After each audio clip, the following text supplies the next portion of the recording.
Good morning children. आप सभी अपने ऑनलाइन क्लास में प्रेजेंट हो चुके हैं, तो कमेंट बॉक्स में जाकर सभी बच्चे अपना अटेंडेंस बना लें।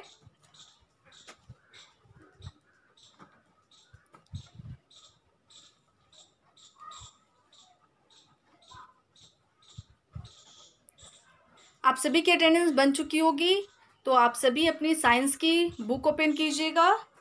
Page number 59, 58 and 59। ओके। और जिन बच्चों के पास बुक नहीं है वो अपनी नोटबुक ओपन करेंगे, लेकिन उससे पहले मैं इस बात को फिर से रिपीट कर दूं कि आप अपनी बुक परचेस करवा लें। ओके, क्योंकि बुक होना सभी के पास कंपलसरी है, ज़रूरी है। ओके, होना चाहिए, ठीक है ना। आप स्कूल आते हैं तो आपके पास बुक होती, तो उसी तरह जैसे आपका क्लास हो रहा है, ठीक है ना, तो आपके पास बुक होनी भी ज़रूरी है। ठीक है, तो इसीलिए आप सभी बच्चे अपनी बुक परचेस करवाएंगे, ख़रीदवाएंगे। ओके, ये बात आपको कंटिन्यूअसली बताई जा रही है, जब से आपका क्लास स्टार्ट हुआ है तब से आपको बताया जा रहा है, ठीक है ना। तो इस बात पे आप सभी बच्चे ध्यान देंगे जिनके पास बुक्स नहीं है। ओके, और जिनके पास है वो उनके लिए नहीं है, ठीक है। वो आसानी से पढ़ रहे हैं, उन्हें समझ भी आ रहा है। और जिन बच्चों के पास बुक नहीं है वो समझ रहे हैं, लेकिन जिस तरह से आपको समझ में आना चाहिए उस तरह से आप नहीं समझ पा रहे होंगे, ठीक है ना। बहुत सारी एक्टिविटीज़ है सभी सब्जेक्ट्स में।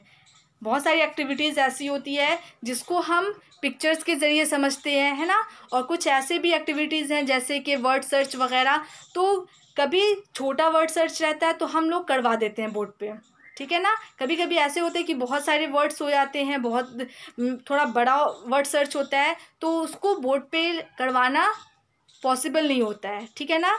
तो इसीलिए आपको बोला जा रहा है। और सबसे बड़ी बात, बुक रहेगी तो हम रीडिंग कर सकेंगे, सही से हम रीड कर सकेंगे, है ना। रीड करने से क्या होता है, उस चैप्टर को समझा जाता है, ठीक है ना। इसीलिए बार बार बोला जाता है, जैसे हम लोग चैप्टर पढ़ाते हैं, कोई भी चैप्टर पढ़ाते हैं तो उसके बाद पढ़ाने के बाद क्या बोलते हैं, आपको रीडिंग कीजिएगा, और नेक्स्ट क्लास में हम लोग उसकी एक्टिविटीज़ वगैरह करवाते हैं। तो जब तक आप चैप्टर नहीं पढ़िएगा तो आपको उस चैप्टर से रिलेटेड जितनी भी एक्टिविटीज़ हैं नहीं समझ में आएंगे।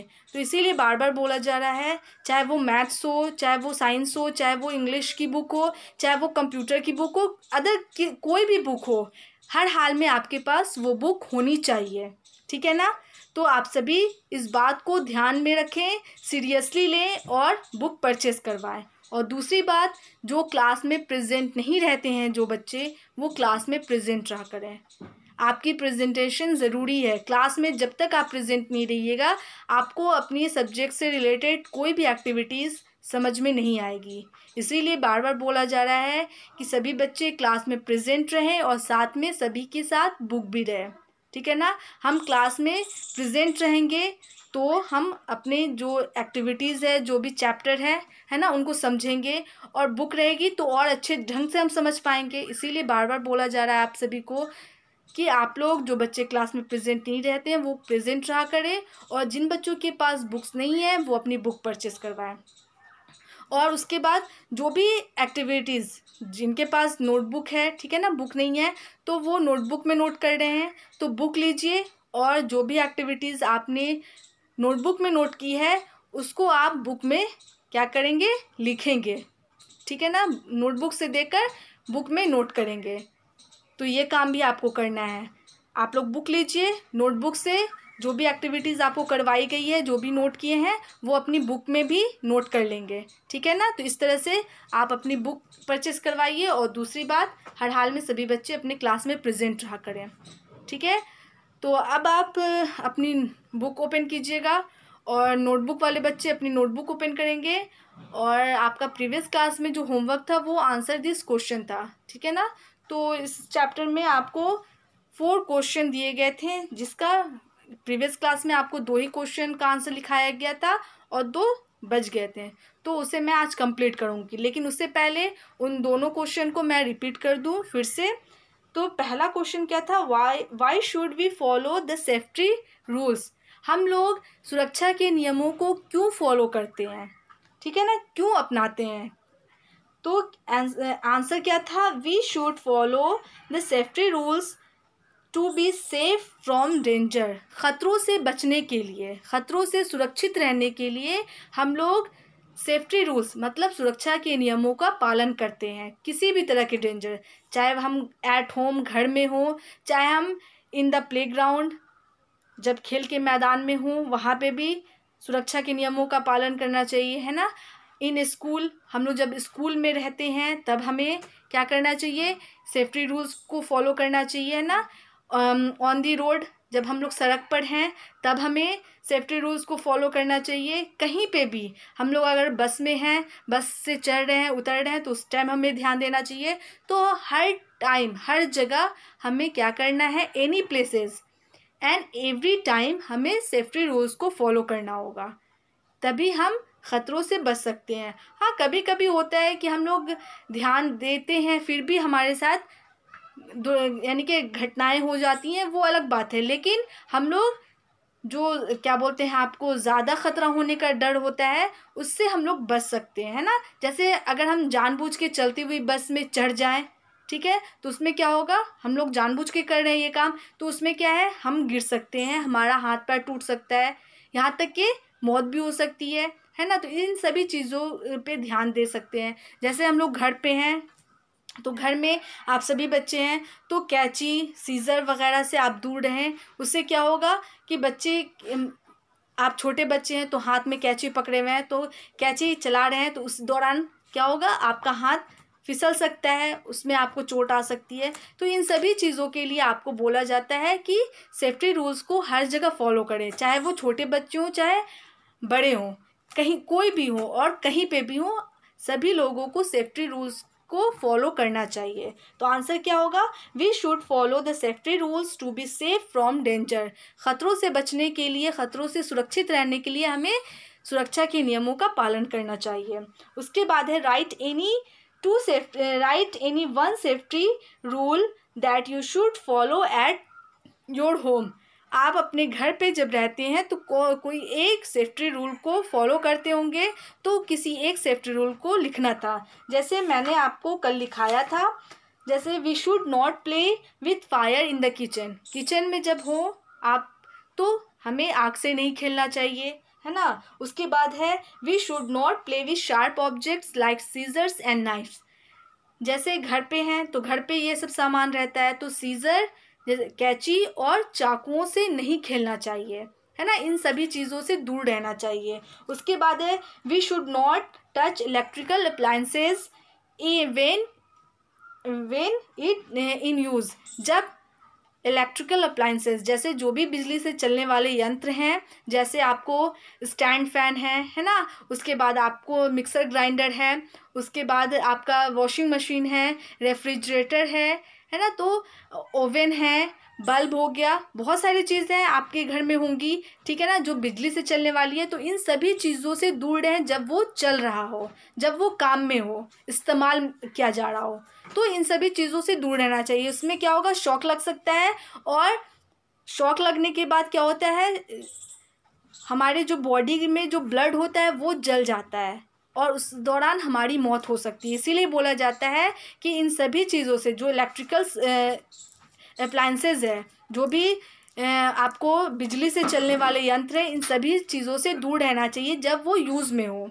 ओके, तो इन सभी बातों का ध्यान में रखिएगा। और उसके बाद है do not leave your toys here and there may you trip. जैसे आप खिलौना खेल रहे हैं ना, खिलौने से खेल रहे हैं, तो खिलौना खेलने के बाद इधर उधर खिलौने को नहीं छोड़ना चाहिए। उससे क्या होगा, आपका ही पैर पड़ जाएगा और आप गिर जाइएगा, तो आपके पैर में चोट आ सकती है, आपके हाथ में चोट आ सकती है, आपके सर में चोट आ सकती है, हाथ टूट सकता है ना, पैर टूट सकता है, सर फट सकता है, कुछ भी हो सकता है। इसीलिए बोला जाता है कि खिलौने को खेलने के बाद उनको उनकी जगह पे रख देना चाहिए, ठीक है। तो ये भी आपका सेफ्टी रूल्स में से ही आ गया। उसके बाद है do not run on the stairs and play on the roof top. जैसे कि स्टेयर्स, सीढ़ियों पे नहीं खेलना, दौड़ना चाहिए। ओके, अगर हम छत पे चढ़ रहे हैं या उतर रहे हैं तो हमें दौड़कर चढ़ना भी नहीं चाहिए और दौड़कर उतरना भी नहीं चाहिए। और दूसरी बात, हम जब छत पे हों तो छत पे तो बिल्कुल भी नहीं खेलना चाहिए, ठीक है ना। तो इन चीज़ों को ध्यान में रखिए। तो ये भी सेफ्टी रूल्स में से है। तो ये भी आप लिख सकते हैं, ठीक है। उसके बाद है do not play outdoor games inside the room. जब आप रूम में हैं, कमरे में हैं, तो आप जो आउटडोर में खेले जाने वाला खेल है वो नहीं खेलना चाहिए। जैसे कि आपको क्रिकेट हो गया है ना, फुटबॉल हो गया, इन सभी चीज़ों को नहीं खेलना चाहिए ये, क्योंकि ये बाहर खेलने का खेल है और अगर हम इसे घर में खेलेंगे तो हमें चोट आ सकती है, दूसरों को भी चोट लग सकती है। इसीलिए बोला जाता है कि जो भी आउटडोर में खेलने वाला गेम है वो हमें इंडोर में नहीं खेलना चाहिए, ओके। और इंडोर में खेलने वाला गेम क्या है? लूडो है, ओके, कैरम है ना, चेस है। ये सब चीज़ें जो हैं, ये सब जो गेम है ये हमें इंडोर में खेलना है, और आउटडोर का जो गेम है वो हमें आउटडोर में खेलना है, बाहर में खेलना है। उसके बाद है do not go near the gas stove और play with match box, they are dangerous, ठीक है। यहाँ पे क्या है, जब किचन में कोई काम है तो आप किचन में जा रहे हैं तो गैस स्टोव, जो गैस सिलेंडर होता है उसके पास तो बिल्कुल भी मत जाइए, क्योंकि वो बहुत ख़तरनाक होता है। और दूसरी बात, जो मैच स्टिक्स है, मैच बॉक्स है, जैसे माचिस का डब्बा जिसे हम बोलते हैं ना, तो उससे भी नहीं खेलना चाहिए। ये दोनों चीज़ हमारे लिए ख़तरनाक हो सकते हैं। ये बड़ों के इस्तेमाल की चीज़ें हैं और बड़ों से ही करवाना चाहिए। अगर आपको किचन का कोई काम है ना, तो आप बड़ों से बोलिए कि वो किचन में से कोई भी सामान आपको दें, ओके। आप अकेले किचन में मत जाइए, ठीक है। तो इन सभी चीज़ों से दूर रहिए, एक तो गैस स्टोव से और दूसरी मैच बॉक्स, आपको माचिस के डब्बे से भी नहीं खेलना है, ये दोनों ख़तरनाक है, ठीक है। क्योंकि माचिस जो होता है वो बारूद का बना होता है, और अगर आपके हाथ में भी लग जाए और अगर आप मतलब भूले से आप उस हाथ को मुंह में लगा लेंगे तो ये हमारे लिए ख़तरनाक हो सकता है, ठीक है। तो इन सभी चीज़ों से दूर रहिए, तो आप ये भी लिख सकते हैं। उसके बाद है we should not touch and take medicine without asking the elders. बड़ों की इजाज़त के बिना किसी भी तरह की दवाई आप नहीं लीजिए, ठीक है ना। जब तक बड़े नहीं दें आपको दवा नहीं लेनी है। तो ये भी एक क्या हो गया, सेफ्टी रूल्स में से हो गया जो आप घर पे फॉलो करते हैं। उसके बाद है we should not put fingers in electric socket. जैसे इलेक्ट्रिक सॉकेट होता है ना, प्लग होता है, स्विच होता है, तो उनमें आपको उंगली भी नहीं डालनी है। ये भी एक सेफ्टी रूल्स है, ठीक है ना, सेफ्टी रूल में से एक है। तो ये भी आप लिख सकते हैं। Do not touch poisonous things such as pesticide ETC। तो ये भी एक आपको सेफ्टी रूल हो गया, ये भी लिख सकते हैं, ठीक है ना। तो यहाँ पे आपको पॉइंट के ज़रिए एट होम, यहाँ ये वाला टोटल और ये इधर भी, तो कोई एक आप लिख सकते हैं यहाँ तक, ठीक है ना। तो ये आपका क्या हो गया, सेफ्टी रूल हो गया जो आप घर में फॉलो करते हैं, हम सभी घर में फॉलो करते हैं। तो लास्ट वाला क्या था, किसी भी तरह की जहरीली सामान नहीं छूनी है। जैसे पेस्टिसाइड मतलब कीटनाशक होता है, जैसे लक्ष्मण रेखा वगैरह होता है ना, तो इन सभी चीज़ों से दूर रहना चाहिए, क्योंकि ये सभी चीज़ें क्या होती है, जहरीली होती है, जो कि कीट मारने की मतलब कीड़े मारने की दवा होती है। तो हमारा जो घर है वो क्या है, किसान का है, ठीक है ना। सभी के घर में कुछ ना कुछ होता ही है, जैसे अनाज वगैरह उगाया जाता है, तो सभी के घर में इस तरह के काम होते हैं। क्योंकि हम लोग गांव में रहते हैं तो जाहिर सी बात है खेती बाड़ी होगी, तो सभी के घर में ऐसी दवाएं मौजूद होगी। तो इन सभी चीज़ों से आप लोग दूर रहिएगा, क्योंकि ये बहुत ख़तरनाक होता है। अगर थोड़ा सा भी अगर आप इसे टच करते हैं और बदध्यानी में आप अगर इसे अपने मुंह वगैरह में ले जाते हैं तो इससे क्या हो सकती है, मौत हो सकती है, और ये हमारे लिए बहुत ख़तरनाक है, ठीक है ना। तो इन सभी चीज़ों से आप दूर रहेंगे, ओके। तो ये आपका क्वेश्चन नंबर 2 हो गया, ठीक है ना। तो आप दोनों कि कोई भी आप एट होम में जो करने वाला है, घर पे करने वाला जो सेफ्टी रूल्स है, कोई एक आप लिख सकते हैं, ठीक है। उसके बाद है क्वेश्चन नंबर 3 और 4 है, वो उसे मैं अभी लिखवाऊंगी, ठीक है ना। तो बुक वाले बच्चे तो बुक में ही लिखेंगे आज का डेट डालकर, और नोटबुक वाले बच्चे जो नेक्स्ट जो आपका जो पेज था, ठीक है ना, अगर उसके नीचे आपकी लाइनें बची हैं 4-5 लाइनें बची हैं तो आप वहीं से लिखना स्टार्ट कीजिएगा, ठीक है। तो ये भी कीजिए, लाइन खींच लीजिए और आज का डेट डालिएगा वहीं पे, ठीक है, और क्वेश्चन उतारना स्टार्ट कीजिएगा। लेकिन डेट ज़रूरी है डालना, स्केल के ज़रिए से आप लाइन खींचिएगा और डेट डालिएगा, और उसके बाद जो 3rd नंबर क्वेश्चन है वो लिखना स्टार्ट कीजिएगा, ओके।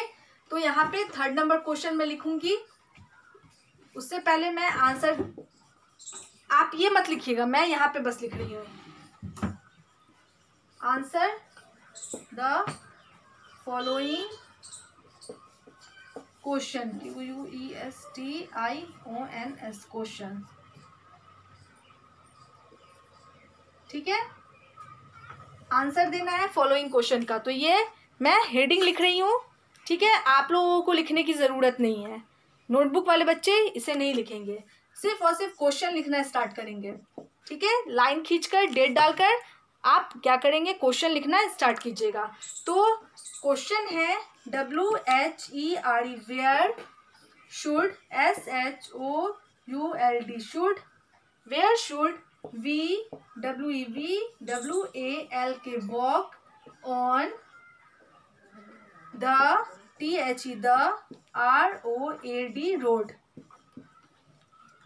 क्वेश्चन है आपका where should we walk on the road, road पे हमें किस तरफ चलना चाहिए। चलने का मतलब है, मतलब जब हम पैदल हों तो हमें रोड के किस तरफ चलना चाहिए, ठीक है ना। ये व्हीकल वाले के लिए नहीं है, जिनके पास गाड़ियां हैं उनके लिए नहीं है, हम जो पैदल यात्री हैं उनके लिए ये क्वेश्चन कहा जा रहा है कि जब चल रहे हो तो हमें रोड के किस तरफ चलना चाहिए, ठीक है। तो आंसर है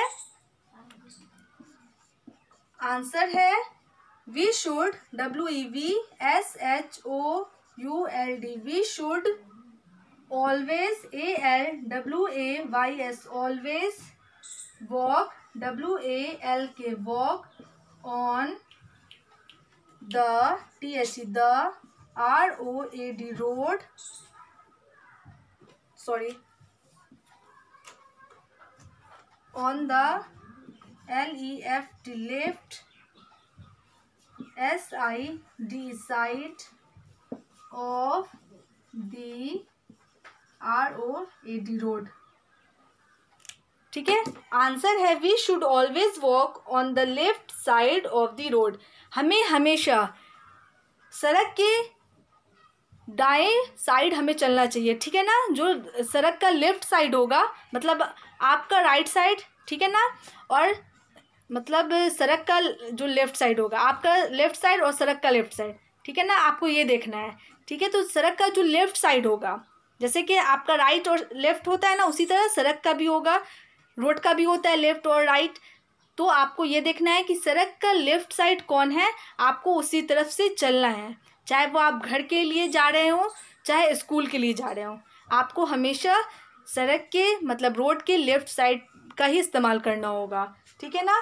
तो क्वेश्चन क्या है, where should we walk on the road, हमें रोड के किस तरफ चलना चाहिए। तो आंसर है we should always walk on the left side of the road, road के सड़क के हमें लेफ्ट साइड का ही इस्तेमाल करना चाहिए चलने के लिए, ठीक है। अब है क्वेश्चन नंबर 5। तो क्वेश्चन नंबर 5 है what does the traffic light means, traffic light जो होती है यात्रा यानी कि यातायात बत्ती जो होती है उसका मतलब क्या होता है, तो वो लिख लेंगे। लेकिन उससे पहले फिर से मैं एक बार बता दूं, where should we walk on the road, road के किस तरफ हमें चलना चाहिए। तो we should always walk on the left side of the road, सड़क के लेफ्ट साइड का इस्तेमाल करना चाहिए हमेशा चलने के लिए, ठीक है। तो इस चीज़ को आप याद रखिएगा, चाहे आप घर से स्कूल जा रहे हो या स्कूल से घर आ रहे हो या अदर किसी भी काम से आप घर से बाहर निकल रहे हैं, तो हमेशा जो रोड का लेफ्ट साइड है उसी का इस्तेमाल कीजिएगा, आने जाने जो भी चीज़ हो हमेशा लेफ्ट साइड का ही इस्तेमाल करना है, ठीक है। अब है क्वेश्चन नंबर 4। क्वेश्चन नंबर 4 मैं लिख रही हूँ आप, तो उसे नोट कर लीजिएगा।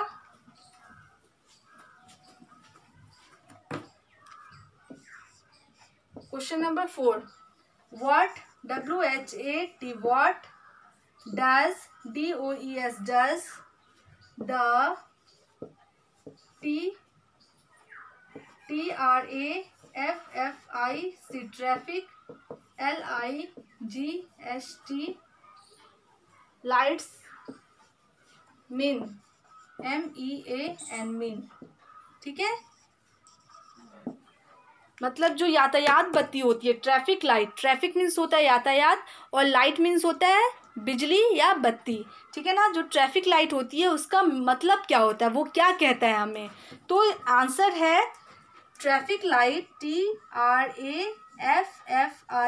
TRAFFIC, traffic, LIGHT, lights are light, LIGHT, lights